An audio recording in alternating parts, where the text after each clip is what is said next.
Hello friends, आप सभी का स्वागत है। तो आज की इस वीडियो में हम देखेंगे कि हमने जो मेरी जो प्रीवियस वीडियो है जिसके अंदर ऊपर आई बटन में आपको शो हो रहा होगा, आप वहां जाकर देख सकते हैं। इसके अंदर हमने बताया था कि पीपीटी की एग्ज़ाम डेट आ चुकी है। तो दोस्तों कोविड-19 की वजह से वो एग्ज़ाम कैंसिल हो चुकी है और उसका रिफ़ंड जारी कर दिया गया है। तो जिन आवेदकों ने उसके लिए अप्लाई करा था, ओबीसी, एससी, एसटी और या फिर जनरल कैटेगरी के लोगों को उसकी फ़ीस रिफ़ंड मिल रही है। तो दोस्तों उसके लिए हमें एक फॉर्म फिल करना पड़ेगा पीईबी की साइट पे जाके। तो दोस्तों चलिए इस वीडियो को स्टार्ट करते हैं और जल्दी से रिफ़ंड पाते हैं।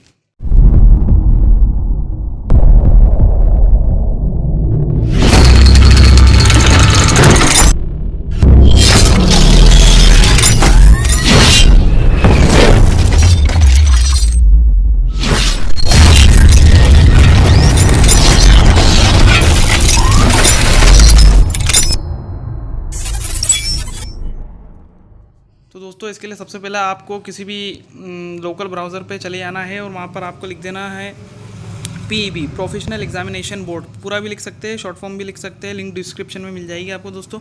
ये सर्च करने के बाद दोस्तों आपको ये सबसे ऊपर दिखा हुआ प्रोफेशनल एग्जामिनेशन बोर्ड, यहाँ पर आपको क्लिक कर देना है। तो दोस्तों यहाँ पर ये इसकी साइट ओपन हो चुकी है। अगर आप हिंदी में चाहते हैं तो हिंदी में कर सकते हैं, इंग्लिश में चाहते हैं तो इंग्लिश में कर सकते हैं। तो हाँ दोस्तों, हम इंग्लिश के साथ जाएंगे। और दोस्तों यहाँ देखिए पॉपअप खुल चुका है।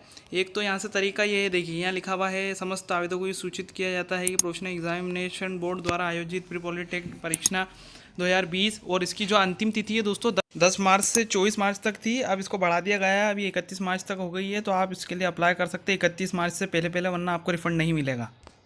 दोस्तों हम यहाँ से इसको रॉन्ग कर देना है दोस्तों। उसके बाद हमें यहाँ ऑनलाइन फॉर्म पे क्लिक करना है दोस्तों। ऑनलाइन फॉर्म पे हमें थोड़ा सा स्क्रॉल डाउन करना है और देखिए दोस्तों आवेदन ये प्री पॉलिटेक्निक पीपीटी निरस्त आएगा। अगर ये पहले नंबर पे नहीं आता तो आप थोड़ा सा स्क्रॉल डाउन कर लीजिए, वहाँ आ जाएगा। तो दोस्तों यहाँ आपको ग्रीन कलर का ये दिख रहा होगा सिंबल, यहाँ पर आपको क्लिक करना है दोस्तों। और इसके बाद ये देखिए फॉर्म खुल गया है। अगर दोस्तों इसके अंदर एक थोड़ी सी प्रॉब्लम और आ रही है, उसका भी मैं सॉल्यूशन बताऊंगा। अगर आप आईएफएससी कोड डालते हैं और अपने बैंक अकाउंट डिटेल्स डालते हैं और अगर वो नहीं पाई जाती, यहाँ फेच नहीं होती, मैं आपको एक करके बताता हूँ। तो हमें यहाँ प्रोसीड पे क्लिक कर देना है दोस्तों। ये हमारा फॉर्म ओपन हो चुका है दोस्तों। तो यहाँ पर आपसे दो तरीके से मांगी जाएगी आपकी इन्फॉर्मेशन। देखिए ये आपका आवेदन का नाम आ गया है, फ़ोटो वगैरह सब आ चुका है दोस्तों। वो आपकी कौन सी कैटेगरी वो आ चुका है। तो दोस्तों आपको यहाँ सिलेक्ट बैंक पे क्लिक करना है या इंटर आईएफएससी कोड, यहाँ दो ऑप्शन है, उस तरीके से आप जा सकते हैं।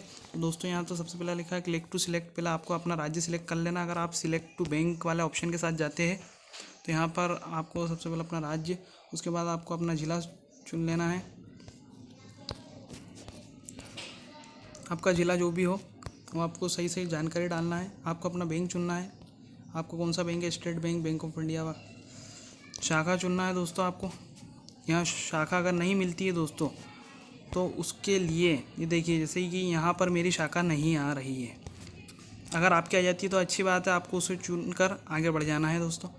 और यहाँ पर आपको अपना आईएफएससी कोड, पहले तो ब्रांच डालना पड़ेगी, उसके बाद आईएफएससी कोड आएगा दोस्तों, फिर बैंक का पता वगैरह। तो ये नहीं आ रहा है दोस्तों। फिर हम दूसरे ऑप्शन पे दोस्तों हमने यहाँ आईएफएससी कोड पे क्लिक कर दिया है। यहाँ पर आपको अपना बैंक का आईएफएससी कोड डाल देना है। और दोस्तों ये डालने के बाद ये ऑटोमेटिक सारी इन्फॉर्मेशन फेच कर लेगा। अगर ये इसके अंदर पाई जाएगी, अगर नहीं पाई जाती तो मैं एक और वीडियो बनाऊंगा जिसके अंदर मैं आपको इसका भी सॉल्यूशन बताऊंगा। हाल फिलहाल हमारा जो बैंक है वो यहाँ पर आ चुका है दोस्तों। अब आपको यहाँ पर अकाउंट नंबर डाल देना है और चेकबॉक्स पर टिक करके आपको सबमिट पे क्लिक कर देना है। आपका ये वर्क कंप्लीट हो जाएगा। सबमिट पे क्लिक कर दिया है और इसके बाद ये अगली विंडो ओपन हो जाएगी दोस्तों, जिसके अंदर आपको अपनी जो एप्लीकेशन है उसकी रिसिप्ट डाउनलोड कर लेना है या प्रिंट पर आप क्लिक करके डाउनलोड कर सकते हैं। तो दोस्तों चैनल को सब्सक्राइब और लाइक ज़रूर करें।